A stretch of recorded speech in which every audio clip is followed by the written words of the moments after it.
The Rover 45 Mark II, is it as bad as what people make out, or is it just overhyped stuff that people have only read on a forum and then gone and repeated it to other people without actually experiencing the car themselves? Because believe you me, that does happen. Is there a basis for that? Rover 45 Mark IIs are not well liked. They are not even liked by the Rover community. They were pretty poorly made. The quality had just somewhat just sizzled out over the years.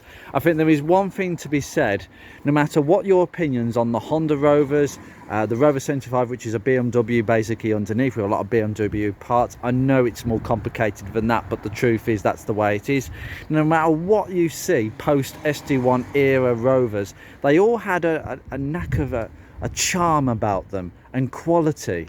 And by this stage, pretty much all the quality seems to have vanished or be left in very small numbers, to the point where you think, why did they even bother carrying on at all? I mean, my first criticism is actually the rear end of the car. Now, there are many aspects that I actually quite like about the Mark II 45 compared to the Mark 1, but the boot, the back end of the car, it's not one of them. Who the hell came up with the idea of moving the number plate into the bumper? I do not know. It's just not as well proportioned as a Mark 1, and the fact that they had to space the Rover letters all the way over just to make up the space because of this flush boot look, it's just, it doesn't look right. The flush boot is what chavs do to modified, excuse me, I won't say it.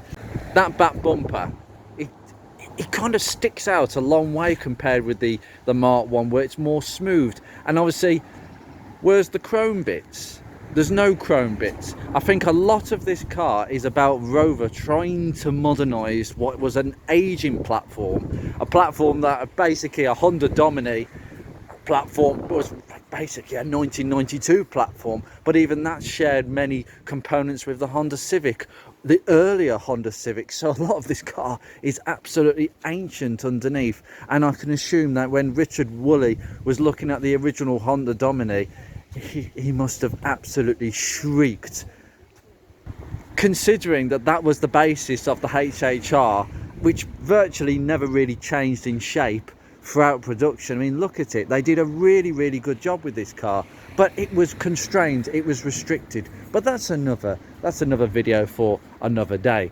But overall, they did a rather good job. But again, getting rid of the chrome bits, trying to make it look more modern, and having this modernish looking bumper that sticks out with like a big fat lip or something like that. I do like this spoiler that's on the boot lip. I think it actually quite suits it, instead of being completely rounded. That actually looks quite nice, a little sportier touch, but very subtle.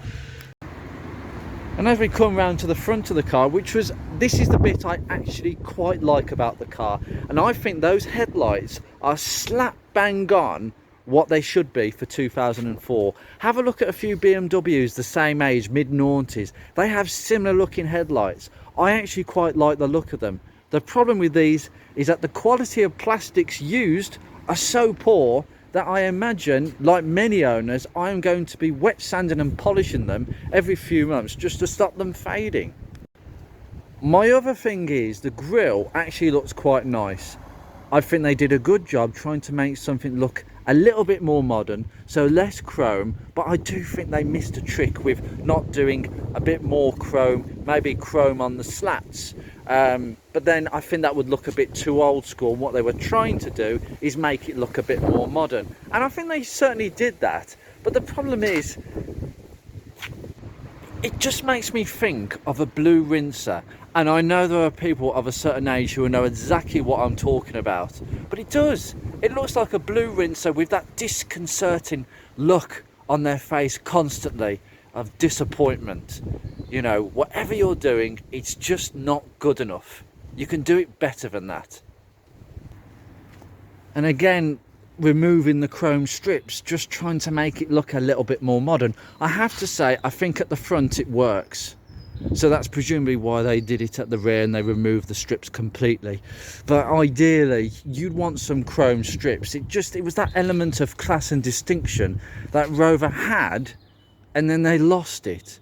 And for many people, the quality and the look of class and distinctiveness was possibly the only thing that was selling this car, the 25 and the 75. Although I dare say the 75 had a lot of the nice technology underneath, the new underpinnings that actually gave it a little bit more sway. This and the 25 were just aging relics. They had to do something to make it look decent. And then you get inside here and it's a similar picture really. Now the dashboard on a Mark II and the Mark II 40, the Mark II 25, they had to be revised because Honda was no longer supplying the dashboards for either car, so they had to go to whatever manufacturer it was and say, could you make a dashboard for like 2 pence? And they certainly did that indeed. I mean, the dashboard looks great in design. I think they did a good job making it look like this. I think it goes in with the fascia quite nicely, the fascia that is actually unchanged, and they actually did a rather nice job. And the vents look quite nice as well. They look quite modern, but that's just not good enough. That is literally a wheelie bin.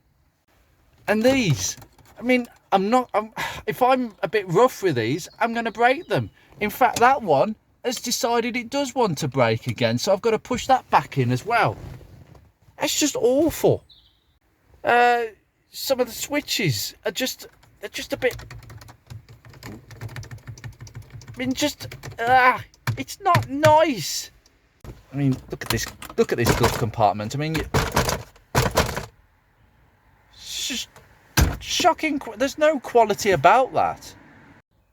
And there's the seats. Now, I've got to be honest with you, the cloth seats look absolutely dreadful. I mean, they look so plain and just soulless. There's just nothing about them. The Rover 75 seats were so much more characterful, but no, they cheapened them as well. But if you've got the leather seats, at least it looks half decent. But ugh. I think the nicest feature of this car is the fake wood. The fascia looks quite nice. Everything's laid out nicely. The climate control, one of the biggest plus points of a Mark II is the climate control. It was only something added to the Mark IIs. I'm really pleased about that. That's from a Pagani Zonda, apparently. I mean, all 45s suffer from the door handle issue. I mean, look, hear the doors. They've taken all the sound deafening out of the doors. They literally skimped on everything. No sound deafening whatsoever. It just sounds... ugh. I mean, discovering something else at the back. Where's the lock? You can only open it with using the Petron remote or the cable. There's no actual lock. That's another thing. And then, leading off from the lack of a boot lock, you have this, the Petron fob, the dreaded oval egg-shaped petrol fob, which links to the body control module behind the centre fascia.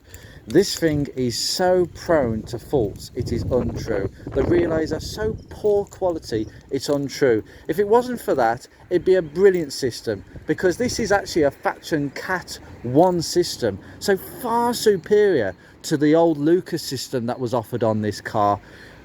The idea being it uses a rolling code which links the immobiliser chip in the fob with the actual body control unit itself. But as I say, these things, they don't frequently work, they stop working, and that's why people get really annoyed about these things. There are a few things that I really love about the Mark II. For instance, these alloys, 16-inch 9-spoke alloy wheels. You could only get them on the Connoisseur, and I think they are the smartest alloys on any Rover 45. I think the only thing that looks better is the Cosmos wheels, but the Cosmos wheels, they suit Mark 1s very nicely. They would not suit something like this.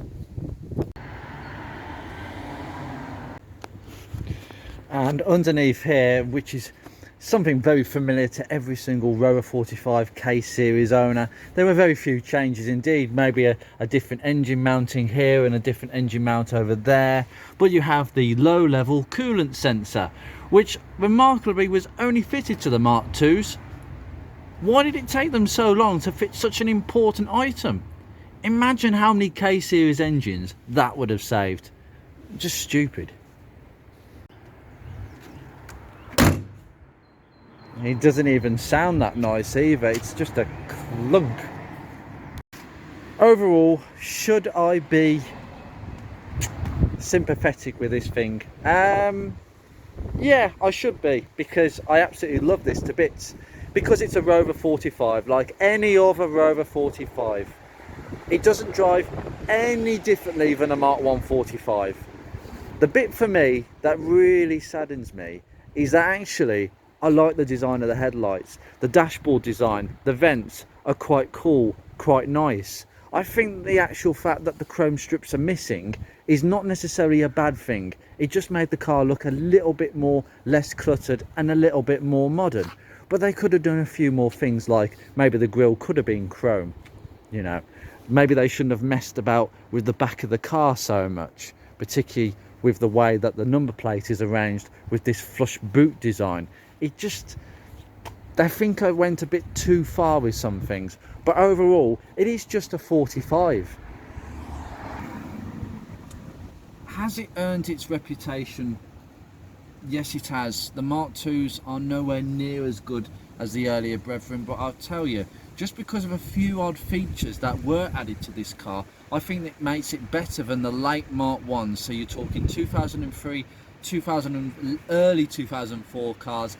They would have been the poorest and most Spartan examples, whereas these, they did have a few features. Rover did put a few things back on these cars, the features that I've just noticed. They're small things, but they're quite important things, and for an old aging car that they were trying to keep under a budget, I think they were quite nice.